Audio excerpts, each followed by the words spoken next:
నమో బుద్ధాయ. మనము ఇవాళ ప్రవచనం మొదలు పెడదాము. ఒక చిన్న చోట నుంచి మనము ముందుకు సాగుదాము. మన జీవితంలో మనకు కావాల్సిన విషయాలు అంటే మన జీవితం గడపడానికి మనకు అవసరమైన కొన్ని విషయాలు ఉన్నాయి కదా. కొన్ని విషయాలు ఉన్నాయి. ఆహారాలు మనకు కావాలి.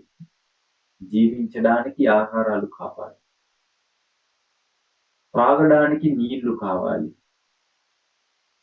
నివసించడానికి ఒక చోట, ఎక్కడైన చోట, ఒక ఇల్లు లేకపోతే ఒక పెద్ద మందిరం, లేకపోతే ఒక పెద్ద భవనం అవసరం. ఎక్కడైన చోట నివసించగలిగే ఎక్కడైన చోట మనకు కావాలి. అలాగే మన శరీరానికి రోగపడితే, ఆరోగ్యం లేకపోతే మళ్ళీ ఆరోగ్యంగా ఉండటానికి మందులు కావాలి. ఆ 4 రకాల మౌలిక సౌకర్యాలతో పాటు మనము జీవిస్తాము. దాని గురించి మనకు తెలుసు. మీరు జీవిస్తారు అంటే మీరు ఇలాంటి మౌలిక ఆవశ్యకతలతో జీవిస్తారు. ఆ మౌలిక ఆవశ్యకతతో ఉండాల్సి వచ్చిన ఇంకొక విలువైన విషయం ఉంది. ఆ విలువైన విషయం అంటే ఏమిటి? సత్యము. ఆహారం ఉంటుంది మనతో పాటు, నీళ్లు కూడా ఉంటుంది మనతో పాటు, మందులు కూడా ఉన్నాయి మనతో పాటు. నివసించడానికి ఒక చిన్న ఉండవచ్చు, కానీ చిన్న ఇల్లు ఉంది మనకు. కానీ మనసులో సత్యం లేకపోతే మనకు ఎలా జరుగుతుంది? ఒక చిన్న ఉదాహరణ తీసుకొని మనం మాట్లాడుకుందాం. చిన్నప్పుడు ఒక బాలుడు లాగా మనం జీవించేటప్పుడు కొంచెం ఊహించుకోండి. మంట, మన అమ్మ తల్లి గదిలో వంట చేసినప్పుడు మంట వేయడం చేస్తుంది. అలాంటి మంట వేసినప్పుడు ఆ మంటని చూసి, ఆ మంట చాలా ప్రకాశవంతమైనది, లేకపోతే చాలా కాంతి వస్తుంది మంట నుంచి. అందుకే ఆ మంటను తాకడం నాకు ఇష్టం అని మనకు అనిపించవచ్చు. బాలుడులాగా ఉన్నప్పుడు, చిన్నప్పుడు మనతో పాటు జ్ఞానం ఉండలేదు. మంట తాకిన తర్వాత ఏం జరుగుతుందో మనకు తెలియదు. అందుకే మనము ఏం చేశాము? తాకాము, స్పర్శించాము. మంటని స్పర్శించిన తర్వాత ఏం జరిగింది? మన శరీరం అంటే మన చెయ్యి బర్న్ అయింది. ఎందుకంటే మంట యొక్క సహజ స్వభావం అంటే మంట గురించి సత్యం మనకు తెలియదు అప్పుడు. అందుకే మనము బాధపడ్డాము మంటని తాకి. ఇంకొక ఉదాహరణ తీసుకుందాం. వాన వచ్చేటప్పుడు మనం తీసుకుందాం. వాన పడేటప్పుడు ఆ వానలో మనము బయటికి వెళ్ళిన తర్వాత మనతో పాటు ఏదైనా అంబుల్ల లేదు. ఉండటానికి వెళ్ళడానికి ఏదైనా చోట లేదు, పైకప్పు లేదు. అందుకే మనము వానలోనే వెళ్తాం. వానలోనే వెళ్ళాం. కొద్దిసేపటికి తర్వాత మనకు జబ్బు వచ్చింది, సిగ్గు వచ్చింది, రోగులు వచ్చాయి. ఎందుకంటే వానలో వెళ్ళడం మంచిది లేదు, ఆరోగ్యానికి హానికరం అని మనకు అలాంటి సందర్భాలలో అలాంటి జ్ఞానం ఉండలేదు. అందుకే మనము అలా చేశాం. నేను చెప్తున్నాను సత్యం గురించి. ప్రపంచంలో నియమాలు, ప్రపంచంలో జరిగే సంఘటనలు గురించి సత్యం మన మనసులో లేకపోతే మనము బాధపడతాం. కొంచెం ఆలోచించండి. మీ జీవితంలో మీరు బాధపడతారు దేనివల్ల? సత్యం లేకపోవడం వల్ల.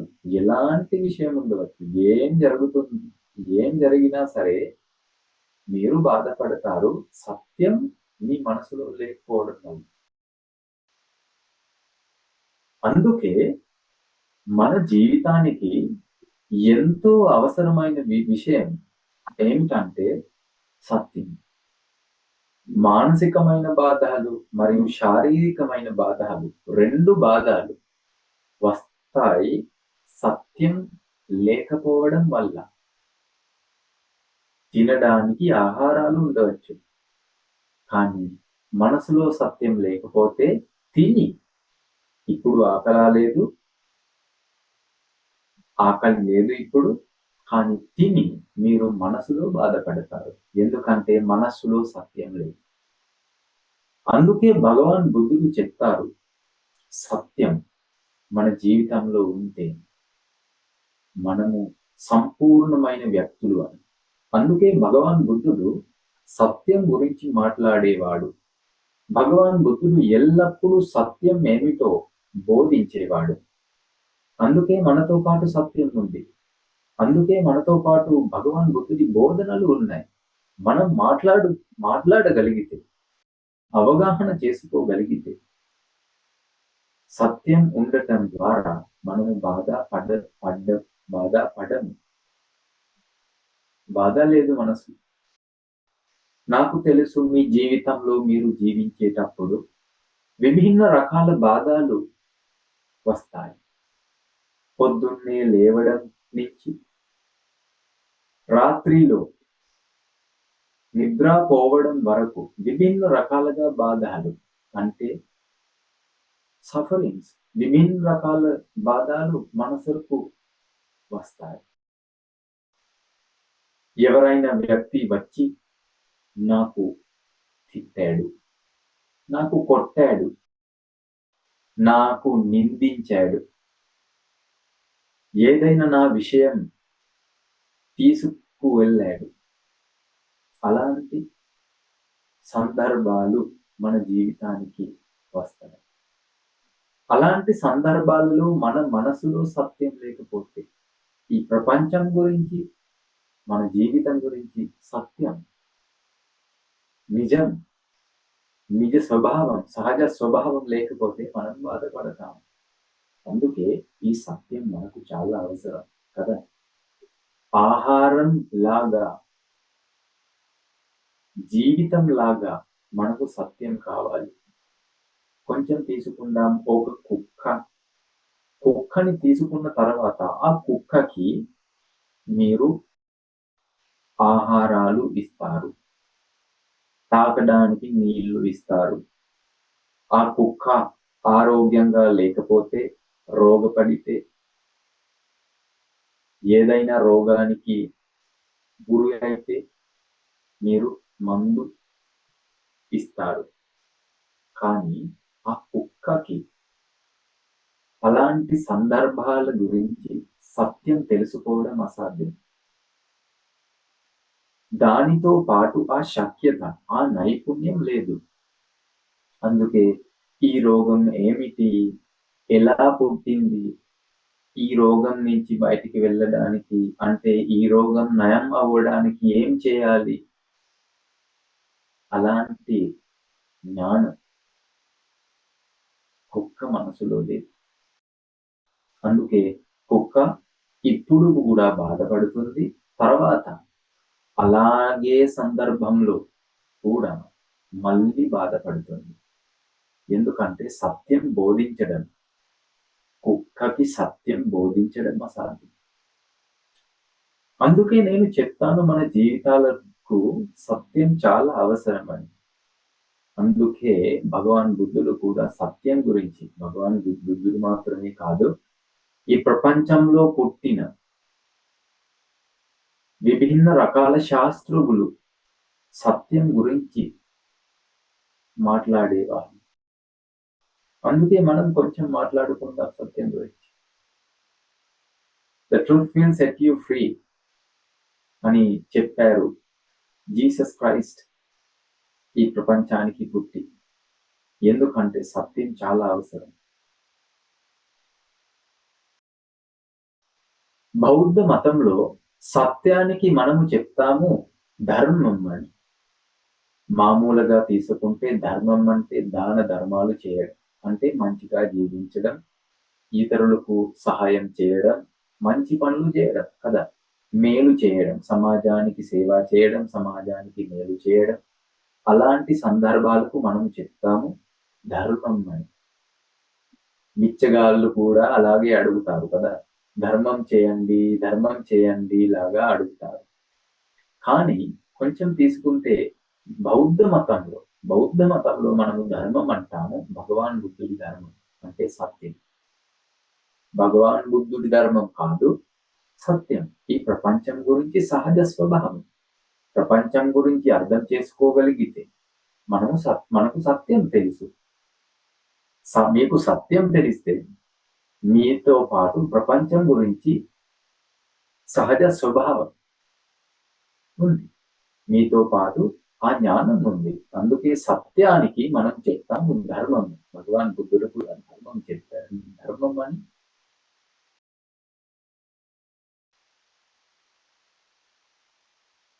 ఒక ప్రశ్న అడగగలనా? నేను ఒక ప్రశ్న అడగగలను. అందుకే నేను అడుగుతాను. మీరు శ్రద్ధగా విని కొంచెం ధ్యానం చేసి ఈ ప్రశ్నకి జవాబు ఇవ్వడానికి ప్రయత్నించండి. ఇది అంత కష్టమైన ప్రశ్న కాదు, కానీ ప్రయత్నించండి సరైన జవాబు తీసుకోవడానికి. నేను మిమ్మల్ని అడుగుతాను, మీరు ఎవరు? అలాగే అడిగితే నేను మీతో పాటు ఏదైనా జవాబు ఉందా? మీరు ఎవరు? మీరు మొట్టమొదటిగా మీరు చెప్పవచ్చు నేను అని చెప్పి మీరు ఏదైనా పేరు చెప్పవచ్చు. నా పేరు రోహిత్, నా పేరు ఏదైనా మీ విశ్వాస్ లాగా నేను కొన్ని పేర్లు చెప్తాను, ఏదైనా విశేషం లేదు. అలాంటి ఏదైనా పేరు మీరు చెప్పవచ్చు. ఎందుకంటే మీకు అనిపిస్తుంది నేను అంటే ఆ పేరుతో ఉన్న వ్యక్తి అని. నేను మళ్ళీ అడుగుతాను, మీరు కొంచెం ఆలోచించండి. ఎవరు చెప్తారు మీరు ఆ పేరుతో ఉన్న వ్యక్తి అని? ఎవరు చెప్తారు?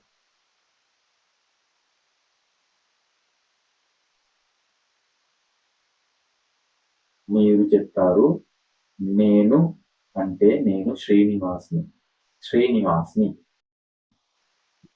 నేను అడుగుతాను మళ్ళీ, శ్రీనివాస్, అవును మీ పేరు శ్రీనివాస్ నాకు తెలుసు, కానీ ఎవరు చెప్తారు మీరు శ్రీనివాస్ అని? సమాజంలో జీవించే వాళ్ళు, మీ పర్యావరణంలో, మీ కుటుంబంలో, మీ చుట్టుపక్కన ఉన్న వాళ్ళు చెప్తారు మీరు శ్రీనివాస్ అని. మీ తల్లి మీ పేరు పెట్టింది. మీ తండ్రి మీ పేరు పెట్టాడు. అందుకే మీరు చెప్తారు ఇప్పుడు నా పేరు శ్రీనివాస్‌ని, నేను శ్రీనివాస్‌ని. కొంచెం ఆలోచించండి. ఎవరైనా వ్యక్తి చెప్పిన తర్వాత మీరు శ్రీనివాస్ అవుతారా? అది సహజమా? అది నిజమైన విషయమా? మీరు శ్రీనివాస్ అని చెప్తే అది నిజమైన విషయమా? మనం అర్థం చేసుకోవాలి. మీరు చెప్పవచ్చు లేకపోతే నేను ఈ ఉద్యోగం చేస్తాను. నేను ఒక ఉపాధ్యాయుడు. అలాగే చెప్తే నేను మళ్ళీ అడుగుతాను. మీరు ఉపాధ్యాయుడు ఉండవచ్చు, అవ్వచ్చు. కానీ ఎవరు చెప్తారు మీరు ఒక ఉపాధ్యాయుడు అని? సమాజంలో జీవించే వాళ్ళు, ప్రపంచంలో కొంతమంది జీవిస్తారు. అలాంటి జీవించే వాళ్ళు మీకు చెప్తారు మీరు ఒక ఉపాధ్యాయుడు అని. కానీ కొంచెం ఆలోచించండి. సమాజంలో జీవించే వాళ్ళు చెప్తారు. మీ చుట్టుపక్కల ఉన్న వాళ్ళు చెప్తారు. కానీ నిజంగా నీవు ఎవరు? ఉపాధ్యాయుడా? మీరు చెప్పొచ్చు లేకపోతే నేను భారతదేశంలో జీవిస్తాను. నేను అడిగాను మీరు ఎవరు అని. మీరు చెప్తారు మీ పేరు. నేను ఒక వ్యక్తి, నేను ఒక మనిషి, నేను పురుషుడు, నేను ఒక మహిళని, లేకపోతే నేను ఒక ఉపాధ్యాయుడు, నేను ఒక ఉపాధ్యాయురాలు. అలాగే మీరు చెప్పవచ్చు. లేకపోతే మీరు చెప్పవచ్చు, ఒక జవాబు చెప్పవచ్చు, నేను భారతదేశంలో, లేకపోతే నేను అమెరికాలో, నేను ఇంగ్లాండ్‌లో ఎక్కడైనా జీవించేవాడు అని మీరు చెప్పవచ్చు. నేను మళ్ళీ అడుగుతాను, ఎవరు చెప్తారు మీరు భారతదేశంలో ఉన్నారు అని ఎవరు చెప్తారు? అందరూ చెప్తారు. మీ చుట్టుపక్కన ఉన్న వాళ్ళు చెప్తారు. భూగోళం మారిపోతే, ఖండాలు మారిపోతే ఎలా జరుగుతుంది? వాతావరణం మారిపోతే ఎలా జరుగుతుంది? అలాంటి నామకరణాలు, పేర్లు మారిపోతే ఎలా జరుగుతుంది? ఏం జరుగుతుంది? కొంచెం ఆలోచించండి. ఇప్పుడు మీరు చెప్తారు నేను భారతదేశంలో జీవిస్తున్నాను అని. ఎందుకంటే చాలా మంది అలాగే నమ్ముతారు, అలాగే చెప్తారు. అందుకే మీరు కూడా అలాగే నమ్మి జవాబు ఇస్తారు. నేను ఒక భారతదేశంలో జీవించేవాడు అని, వాడిని. అందరూ చెప్పిన, లేకపోతే మీరు నమ్మిన, అందరూ విశ్వసించిన ఒక విషయం సత్యం ఉండగలదా? అందరూ చెప్తారు. అందుకే అది ఒక సత్యం. మనం తీసుకుందాం. ఒక వ్యక్తిని చూసి మనం తీసుకుందాం. ఒక వ్యక్తి మార్గంలో నడుస్తాడు. నడుస్తూనే ఉన్నప్పుడు ఆ మనిషిని చూసి అందరూ చెప్తారు ఆ మనిషి చాలా చాలా తెలివైన వ్యక్తి అని. అందరూ చెప్తారు. అందరూ చెప్పిన తర్వాత అతను ఒక చాలా తెలివైన వ్యక్తి అవుతాడా? లేదు కదా! అలాగే ఉండదు. ఎందుకంటే అందరూ నమ్మిన అది ఒక విశ్వాసం మాత్రమే. అది ఒక నమ్మకం మాత్రమే. అది ఒక మాట మాత్రమే. చెప్పిన మాట. మాత్రమే, అంతే. సత్యం వేరైనది కదా. సత్యం అంటే అక్కడ ఉన్న సహజ స్వభావం. ఆ మార్గంలో నడుస్తున్న వ్యక్తిలో ఉన్న వ్యక్తి ఆంతర్యంతో ఉన్న సహజ స్వభావం సత్యం అంటాం. అందుకే అందరూ నమ్మిన, అందరూ చెప్పిన సత్యం ఉండలేదు. సత్యం ఉంది, సత్యం ఉంటుంది, సత్యం సత్యం అవుతుంది సత్యం. అందుకే భగవాన్ బుద్ధుడు చెప్తారు, ఈ ప్రపంచం గురించి సహజ స్వభావం అర్థం చేసుకోండి, తర్వాత మీరు ఈ ప్రపంచం గురించి సత్యం అవగాహన చేసుకోగలరు అని. మనం తీసుకుందాం, ఉదాహరణలు తీసుకొని వివరించుకుందాం.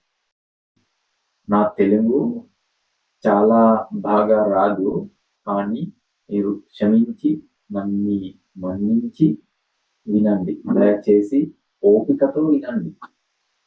మళ్ళీ అభ్యాసించిన తర్వాత, నేను కూడా ఇలాంటి ప్రసంగాలు చేసిన తర్వాత తెలుగు పొలిష్ అవుతుంది.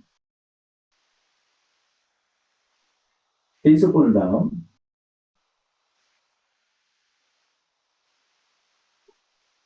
మనం తీసుకుందాం, ఇలాగే తీసుకుందాం, తీసుకోవడానికి మాత్రమే. ఈ సమాజంలో జీవించే ఎవరైనా వ్యక్తి ఉన్నాడు, ఆ వ్యక్తికి ఒక నమ్మకం ఉంది, మరణించిన తర్వాత మళ్ళీ పుట్టడు అని. మళ్ళీ పుట్టడు, వ్యక్తి మరణించిన తర్వాత మళ్ళీ పుట్టడు. అది ఆ మనిషితో ఉన్న ఒక నమ్మకం. ఎవరైనా వ్యక్తి ఉన్నాడు, అతనితో పాటు ఇంకొక నమ్మకం ఉంది, పాపకర్మాలు చేసిన తర్వాత స్వర్గానికి వెళ్ళగలము అని, లేకపోతే పుణ్యకర్మాలు చేసిన తర్వాత నరకానికి వెళ్ళగలము అని. అలాంటి వివిధ రకాల నమ్మకాలు ఉండవచ్చు. అలాంటి నమ్మకాలు ఉన్న సహజ స్వభావం మారిపోతుందా? నరకానికి వెళ్ళే కారణాలు వేరే, స్వర్గానికి వెళ్ళే విషయాలు లేకపోతే కారణాలు వేరే. కానీ ఈ మనిషిలో ఉన్న నమ్మకం వేరు. మనిషి మనసులో అలాంటి నమ్మకం ఉన్నప్పుడు సత్యం మారిపోతుందా? సత్యం మారిపోదు. ఎందుకంటే అది నిస్సంభద, అది సత్యం. ఎవరికైనా వ్యక్తికి సత్యం సత్యమే, అందరికీ సత్యం సత్యమే కదా. అందుకే పుణ్యకర్మాలు చేసిన తర్వాత పుణ్యకర్మాల ద్వారా ఎక్కడైనా చోటకి వెళ్ళవచ్చు. పాపకర్మాలు చేసిన తర్వాత పాపకర్మాల ద్వారా ఎక్కడైనా చోటకి వెళ్ళవచ్చు. అది సత్యం. సత్యం తెలుసుకోవడమే మన బాధ్యత. మంట తాకిన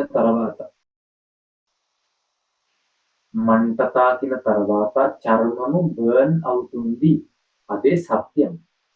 మన మనసులో ఒక నమ్మకం ఉంది, మంట తాకడం వల్ల ఏదైనా బాధ రాదు అని. అది మా మనసులో ఉన్న ఒక నమ్మకం మాత్రమే. అందుకే నమ్మకాలు లేకపోతే విశ్వాసాలు కొంచెం పక్కన పెట్టి ఈ ప్రపంచం గురించి సత్యం అవగాహన చేసుకోవడం మన బాధ్యత. లేకపోతే మనము మన అభిప్రాయాలతో జీవిస్తాం. మన అభిప్రాయాలతో కొంచెం తీసుకోండి. ఈ రోజుల్లో లేకపోతే ఇవాళ పొద్దున్నే నుంచి ఇప్పటి వరకు మీరు విభిన్న రకాలుగా పనిచేశారు. అలాంటి పని చేసేటప్పుడు మీరు మీ అభిప్రాయాలతో పనిచేశారు. ఎవరైనా వ్యక్తి మీకు కనిపిస్తే కనిపి కనిపించిన తర్వాత మీకు అనిపించింది ఆ వ్యక్తి మంచిది అని, ఆ వ్యక్తి ఒక మంచివాడు అని అనిపించింది అంటే ఇది మీ మనసులో ఉన్న ఒక అభిప్రాయం, ఒక నమ్మకం, ఒక దృష్టి. భగవాన్ బుద్ధుడు చెప్పాడు, మనోకుబ్బం గమాదమ్మ మనోశక్త మనోమయ. దానిలో ఇంకా లోతుగా ఉన్న అర్థం ఉంది. నేను సింపుల్ గా చెప్తే మనోకుబ్బం గమాదమ్మ మనోశక్త మనోమయ అంటే అన్ని ధర్మాలు గురించి మనకు తెలివి లేకపోతే మనం తీసుకుందాం ఈ ప్రపంచం గురించి, మనము జీవించే ప్రపంచం గురించి. మొత్తం మనము జీవించే ప్రపంచము మన మనసులో పుడుతుంది. మన అభిప్రాయాలు మన మనసులో పుడుతుంది. ఆ అభిప్రాయాలు ఈ ప్రపంచం నిజంగా బాహిర ప్రపంచంలో లేదు, బయటలో లేదు, మనసులో పుడుతుంది.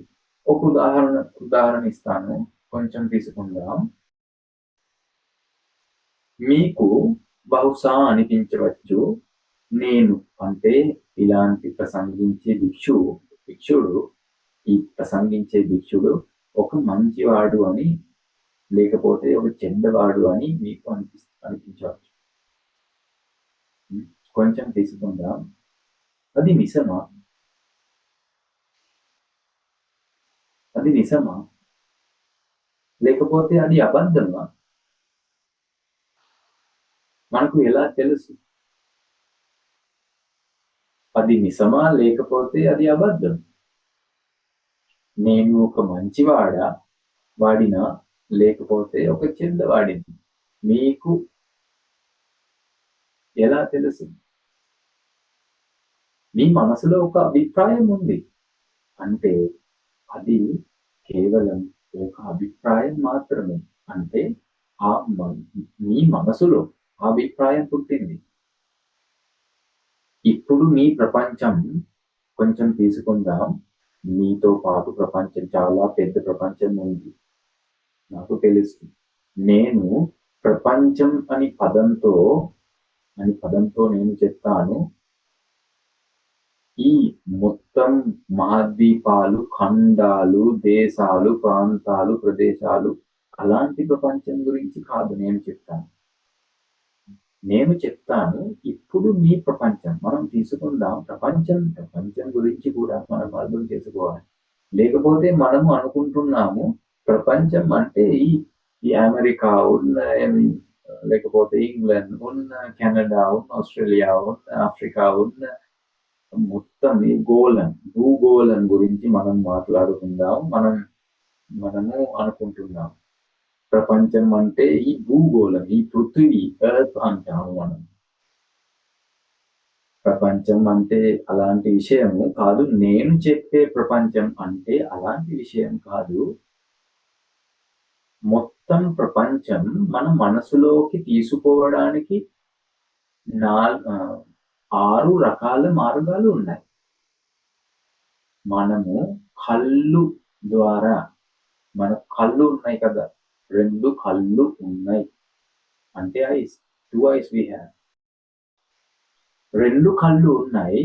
2 కళ్ళు ద్వారా మనము ఒక ప్రపంచం తీసుకుంటాము. ఏ ప్రపంచం తీసుకుంటాము? కళ్ళు ద్వారా మనము చూస్తాము అంటే కనిపించే ప్రపంచం, మనకు కనిపించే ప్రపంచం మనము కళ్ళు ద్వారా తీసుకుంటాము. రెండవది వినిపించే ప్రపంచం అంటే చెవులు ద్వారా. మీకు 2 చెవులు ఉన్నాయి కదా, ఉన్నాయా లేవా? 2 చెవులు ఉన్నాయి. ఆ 2 చెవుల ద్వారా మీరు వినిపించే ప్రపంచం తీసుకుంటారు. 2 చెవుల ద్వారా. మీతో పాటు ఇంకా విధానం ఉంది ప్రపంచం తీసుకోవడానికి. అంటే నాలుక, మీతో పాటు ఒక నాలుక ఉంది. నాలుక ఏమిటి? ఎందుకు నాలుక మనకు? మీరు చెప్పచ్చు, రుచి చూడటానికి. ప్రపంచంలో విభిన్న రకాలుగా వస్తువులు, విషయాలు ఉన్నాయి. ఆ విషయాలలో ఉన్న రుచి తీసుకోవడానికి మనకు నాలుక కావాలి. అవును, తీసుకుందాం అలాగే. అంటే అనిపించే, రుచి చూడగలిగే ప్రపంచం. అంటే రుచి కూడా ఒక ప్రపంచం కదా. రుచి కూడా ఒక భాగం, ప్రపంచంలో ఉన్న భాగము. ఆ రుచి అనే భాగం తీసుకోవడానికి మనము నాలుక వాడతాము. ఇంకొక విధానం ఉంది. రూపాలు, శబ్దాలు, రుచులు మరియు ఇంకొక విధానం వాసనాలు. వాసనాలు కూడా ఒక ప్రపంచం కదా. ఈ ప్రపంచం మనము 5 రకాలుగా విభేదించవచ్చు, విభాగం చేయవచ్చు.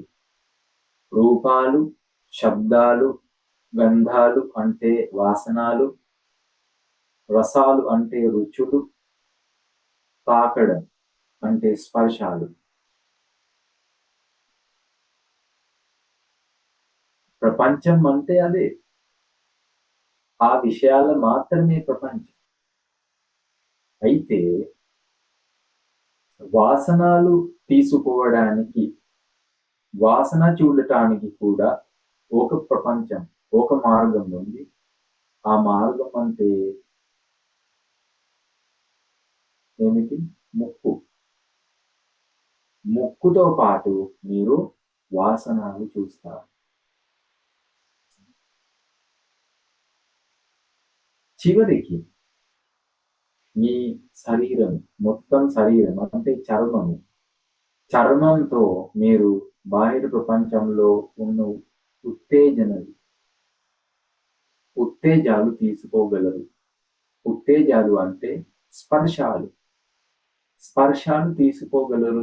తీసుకోగలరు మీరు. అవే 5 రకాల మార్గాలు మీ ప్రపంచంలో, మీ బయట ప్రపంచం మీ మనసులోకి తీసుకోవడానికి అవే మార్గాలు కదా. అలాంటి మార్గాల నుంచి వచ్చే ఉత్తేజాలు అంటే వివరాలు, ఇన్ఫర్మేషన్ మీరు తీసుకొని మీ మనసులోకి తీసుకొని మీరు నిర్ణయాలు తీసుకుంటారు, అనుభూతులు చెందుతారు, మీరు అనుభవిస్తారు.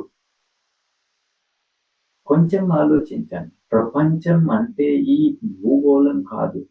భూగోళానికి కూడా అంటే ఎర్త్ కి కూడా మనము ప్రపంచం అంటాము. కానీ ప్రపంచం అనే పదానికి భగవాన్ బుద్ధుడు కూడా ఒక అర్థం ఇచ్చాడు. ఆ అర్థం అంటే 5 రకాల మార్గాలు. రూపాలు, శబ్దాలు, గంధాలు అంటే వాసనాలు, రసాలు అంటే రుచులు, చివరికి స్పర్శాలు అంటే తాకిన తర్వాత మనకు లభించే ఉత్తేజాలు, స్పర్శాలు. ఆ 5 రకాల ఉత్తేజాలు, స్టిమ్యులేషన్స్ మనం తీసుకున్న తర్వాత మన మనస్సు పనిచేస్తుంది, మనస్సు అనుభవిస్తుంది ఆ విషయాలు ఏమిటో. అయితే నేను చెప్తాను, ప్రపంచం అలాగే ఉన్నప్పుడు మనస్సు ఏమిటి? మనస్సు అంటే ఒక ఫిక్స్డ్ అయిన విషయం కాదు. మనం తీసుకుందాం మీ శరీరం గురించి కొంచెం. మీ శరీరం ఒక ఫిక్స్డ్ అయిన విషయమా? మీ శరీరం అంటే ఒక ఫిక్స్డ్ అయిన విషయమా, లేకపోతే చాలా ప్రక్రియలు జరిగే ఒక ప్రభావము? మీ శరీరం గురించి కొంచెం ఆలోచిస్తే మనము మీ శరీరం ఒక అస్తిత్వం, అంటే ఒక మీరు మీరు కూర్చునే ఉన్న కూర్చిలాగా ఉన్న ఒక శాశ్వతమైన విషయమా, అస్తిత్వమా, లేకపోతే శరీరం అంటే చాలా ప్రక్రియలతో నిండి ఉన్న ఒక ప్రభావమా? ఒక ప్రభావం కదా. శరీరంలో ఇప్పుడు మీ శరీరంలో చాలా ప్రక్రియలు జరుగుతాయి. ఆ ప్రక్రియల ద్వారా శరీరం పనిచేస్తుంది కదా. ఇప్పుడు నేను చెప్పినది మీకు వినిపిస్తుంది, నన్ను కనిపిస్తుంది, మీకు అనుభూతులు వస్తాయి మీ మనస్సుకు. మీరు ఆలోచిస్తారు, అంటే ఆలోచించే ప్రక్రియ జరుగుతుంది ఇప్పుడు మీ మనస్సులో. కూర్చి గురించి అనుభూతులు మీరు చెందుతారు. కూర్చి ఉంది అని మీకు స్పర్శం ద్వారా మీరు అనుభవిస్తారు. జ్ఞాపకాలు కూడా రావచ్చు. పాత జ్ఞాపకాలు వచ్చేటప్పుడు ఆ జ్ఞాపకాల గురించి కూడా మీరు ఆలోచిస్తారు. అంటే మనస్సు అంటే ఒక అస్తిత్వం కాదు, ఎక్కడైనా పెట్టగలిగే ఒక విషయం కాదు. ఒక కుర్చీలాగా, ఒక మంచం అంటే శయనం లాగా, ఒక ఒక ఏదైనా ఫిక్స్డ్ విషయం కాదు. మనస్సు అంటే ఒక సంఘటన. సంఘటన అంటే ఏమిటి? సంఘటన అంటే ప్రక్రియల సమూహం, ప్రక్రియలు, ప్రాసెసెస్. ఎందుకంటే మనస్సు అంటే ఇప్పుడే పుట్టే ఒక ప్రక్రియ. తీసుకుందాం, ఉదాహరణకు నేను వివరిస్తాను. తీసుకుందాం మనము. నేను ఇప్పుడు నా చెయ్యి ఎత్తాను.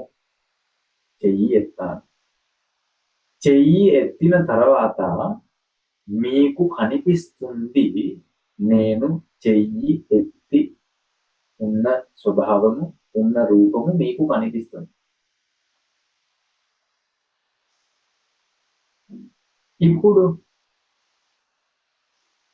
ఇప్పుడు మీకు అలాగే స్వభావం కనిపించదు. ఎందుకంటే నేను చెయ్యి ఎత్తి ఉండను ఇప్పుడు. మీ మనస్సు ఒక విషయం ఉంటే, అంటే ఒక అస్తిత్వం ఉంటే, పుట్టే రోజు నుంచి మరణించే రోజు దక్వా ఒకే మనస్సు ఉంటే మీ మనస్సులో, ఒకే మనస్సు ఉంటే మీ శరీరంలో, ఈ విభిన్న రకాల అనుభవాలు ఎలా అనుభవించగలరు మీరు? కొంచెం ఆలోచించాలి. అందుకే భగవాన్ బుద్ధుడు మనకు చెప్పారు, ఈ మనస్సు అంటే ఒక ప్రక్రియ. అది ఒక ప్రక్రియ. అందుకే ఈ మొత్తం ప్రపంచం మనస్సు అనే ప్రక్రియలో పుడుతుంది. మనం మళ్ళీ మన అంశానికి వెళ్తే మనము ప్రీవియస్ గా మాట్లాడే టాపిక్ పైకి వెళ్తే కొంచెం తీసుకుందాం. మీకు నేను ఒక చెడ్డవాడిని లేకపోతే ఒక మంచి వాడిని అని అనిపించడానికి మీ మనస్సు కావాలి. మనస్సు లేకపోతే అలాగే విషయం రాదు. అంటే ఆ అభిప్రాయం, నేను ఒక మంచి లేకపోతే చెడ్డవాడిని అని అభిప్రాయం మీ మనసులో పుట్టింది. అంటే కొంచెం మనం తీసుకుందాం, మనం లోతుగా ఆలోచించాలి దీని గురించి. ఏ విషయం గురించి? ఈ ప్రపంచం, మొత్తం ప్రపంచం మన మనసులోనే పుడుతుంది అని మనం అర్థం చేసుకోవాలి. మన మనసులోనే. మీకు ఎవరైనా వ్యక్తి మంచిగా అనిపిస్తే, ఏదైనా సంఘటన మంచిగా అనిపిస్తే, ఏదైనా విషయం మీకు ఇష్టమైతే, అలాంటి అన్ని సందర్భాలు మీ మనసులోనే పుడుతుంది. మనసులోనే పుడతాయి. అందుకే మనసులోనే పుట్టే ఈ విషయాల గురించి అర్థం చేసుకోవాలి. లేకపోతే మనకు అనిపిస్తుంది బయట ఉన్న వ్యక్తి గురించి నేను ఆలోచిస్తాను అని. బయట ఉన్న వ్యక్తి గురించి కాదు. మీ మనసులో పుట్టే వ్యక్తి గురించి. మీ మనసులో పుట్టిన వ్యక్తి గురించి మీరు ఆలోచిస్తారు. మనం తీసుకుందాం, కొంచెం ఊహించండి. నాకు ఒక క్యాన్సర్ ఉంది అని, ఒక పిలిక, నాకు ఒక క్యాన్సర్ ఉంది. క్యాన్సర్ కి ఏం తెలుగులో చెప్పాలో నాకు తెలీదు, కానీ నేను క్యాన్సర్ అని చెప్తాను. నాకు ఒక క్యాన్సర్ ఉంది, నా శరీరంలో ఒక క్యాన్సర్ ఉంది. దాని గురించి మీకు తెలీదు. మీకు దాని గురించి తెలివి లేకపోతే మీరు ఆలోచిస్తారు, మీరు అనుకుంటున్నారు నేను ఆరోగ్యంగా ఉన్న ఒక వ్యక్తి అని కదా. నేను ఆరోగ్యంగా ఉంటాను అని మీకు అనిపిస్తుంది. కానీ కొంచెం ఆలోచించండి, నా శరీరంలో ఒక క్యాన్సర్ ఉంది. కానీ మీరు ఆలోచించినది, మీకు అనిపించినది వేరే, సహజ స్వభావం వేరే. అంటే మీరు ఎలా చెప్పగలరు మీరు నా గురించి చెప్తాను, నా గురించి ఆలోచిస్తాను అని? మీరు నా గురించి ఆలోచిస్తారు అని ఎలా చెప్పగలరు మీరు? నా గురించి మీరు ఆలోచించరు. మీరు మీ మనసులో పుట్టిన అభిప్రాయాలు, మీ మనసులో పుట్టిన అనుభవాలు, ఆలోచనల గురించి ఆలోచిస్తారు. అంతే. దీని గురించి కొంచెం ఆలోచించండి. మన జీవితంలో చాలా బాధలు, చాలా అడ్డంకులు, చాలా ప్రశ్నలు వస్తాయి. మన మనస్సు గురించి సత్య స్వభావం అర్థం చేయ అర్థం చేయకపోవడం వల్ల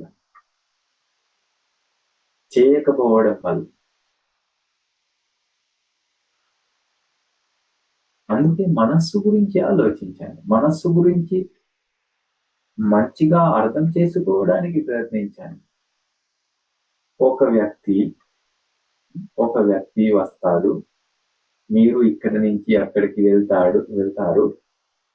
వెళ్ళేటప్పుడు ఆ వ్యక్తి మీతో పాటు నవ్వడు, మీతో పాటు నవ్వడు. అయితే ఏం జరుగుతుంది? మీరు అనుకుంటున్నారు ఆ వ్యక్తికి నాతో పాటు ఏదైనా సంబంధం లేదు. నాకు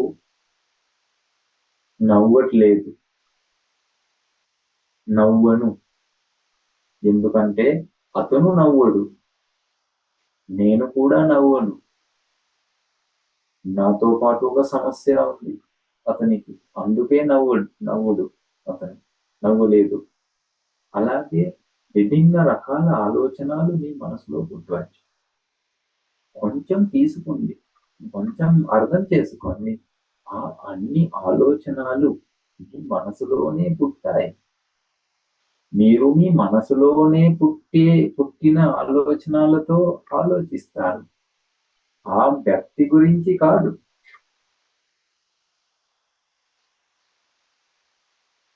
మనము మోసపడుతూ ఉన్నాము కదా. మన పిల్లల గురించి, మన భర్తల గురించి, మన భార్యల గురించి, సమాజంలో మన చుట్టూ ఉన్న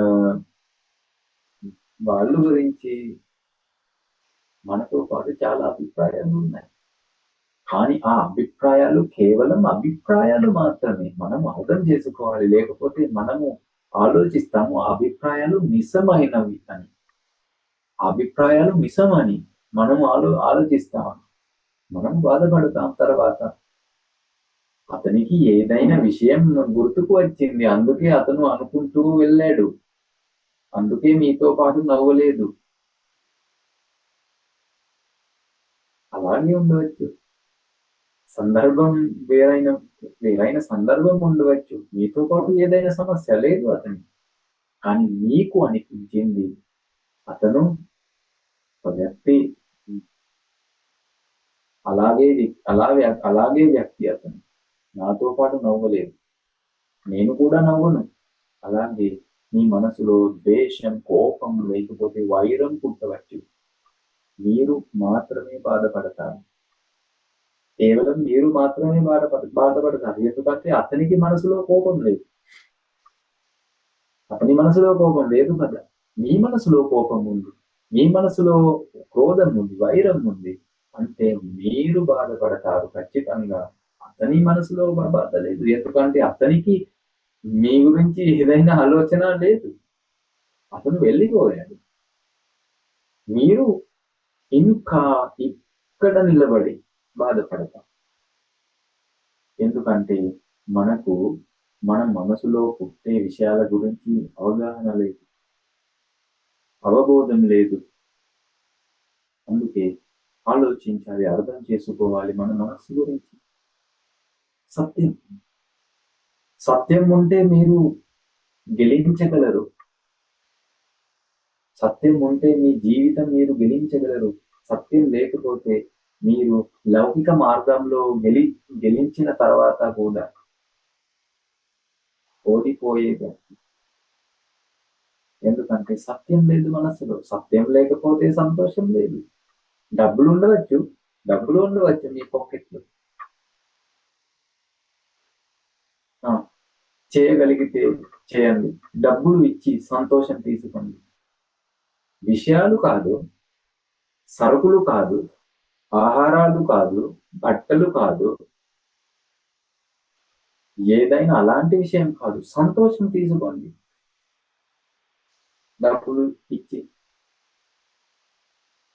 డబ్బులు ఇచ్చి సంతోషం తీసుకోలేరు మీరు. డబ్బులు ఇచ్చి ఏదైనా విషయం కొనవచ్చు మీరు. ఆ విషయం కొని ఆ విషయం ఉపయోగించి మీరు సంతోషపడతారని మీకు అనిపిస్తుంది. కానీ అది సంతోషం కాదు. మనం తీసుకుందాం, మీరు చాలా కష్టపడి డబ్బులు సంపాదించి కొన్ని డబ్బులు వేసి ఒక ఆహారం తీసుకుంటారు, ఒక భోజనం చేస్తారు. మీరు భోజనం చేయగలరు, కానీ సంతోషం తీసుకోలేరు. సంతోషం అనుభవించలేరు మీరు. ఎందుకంటే సంతోషం భోజనంలో లేదు. సంతోషం భోజనంలో ఉంటే అందరూ అదే భోజనం తీసుకోవాలి. అలాగే చేయరు కదా. అందరూ అలాగే చేయరు. కొంతమంది చేయవచ్చు. ఎందుకంటే ఆ వ్యక్తులకు ఇష్టం ఆ ఆహారం తినడం. అందుకే అలాగే చేస్తారు వాళ్ళు. ప్రపంచంలో జీవించే వాళ్ళు ఒకే డబ్బులు తీసుకుంటారు, డబ్బులు సంపాదిస్తారు కదా. డాలర్స్ ఉంటే డాలర్స్, రూపాయలు ఉంటే రూపాయలు, డినార్ ఉంటే డినార్, పౌండ్స్ ఉంటే పౌండ్స్. ఒకే డబ్బులు సంపాదిస్తారు. కానీ అలాగే సంపాదించే డబ్బులు వేసి అంటే ఇచ్చి వేరైన విషయాలు తీసుకుంటారు. ఎందుకు వేరైన విషయాలు తీసుకుంటారు? ఎందుకంటే వాళ్ళకు తెలుసు ఈ విషయం ద్వారా నాకు సంతోషం లభిస్తుంది, ఆ విషయం ద్వారా నాకు సంతోషం లభిస్తుంది.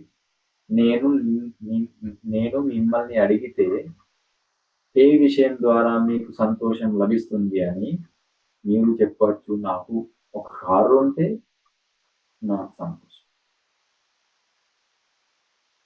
ఇంకొక వ్యక్తి చెప్పగలడు, నాకు ఒక భార్య ఉంటే నాకు సంతోషం. ఒక చిన్న పిల్ల చెప్పవచ్చు, ఎగ్జామ్స్ లేకపోతే నాకు సంతోషం.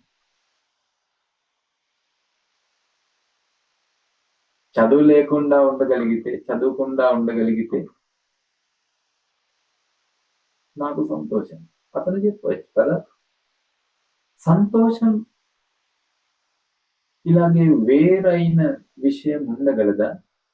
సంతోషం అంటే సంతోషం కదా, ఒకేలాగా ఉండాలి, మాదిరిగానే ఉండాలి. అందరికీ సంతోషం ఒక్కటే కదా. కానీ విభిన్న రకాలుగా పనిచేసి వాళ్ళు సంతోషంగా తిరుగుతారు. ఇది సంతోషం కాదు. కొంచెం అర్థం చేసుకోండి. మీ జీవితంలో నిజమైన సంతోషం మీకు ఇంకా రాలేదు. అందుకే మీరు ప్రయత్నిస్తారు.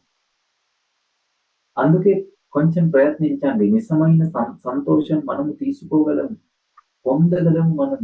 భగవాన్ బుద్ధుడు అదే చెప్పారు. అందుకే మనతో పాటు ఉన్న చిన్న సంతోషం, చిన్న సుఖం వదిలివేయాలి. పంచకామాల ద్వారా కూడా ఒక చిన్న సంతోషం వస్తుంది. పంచకామాల ద్వారా కాదు, మన మనస్సు.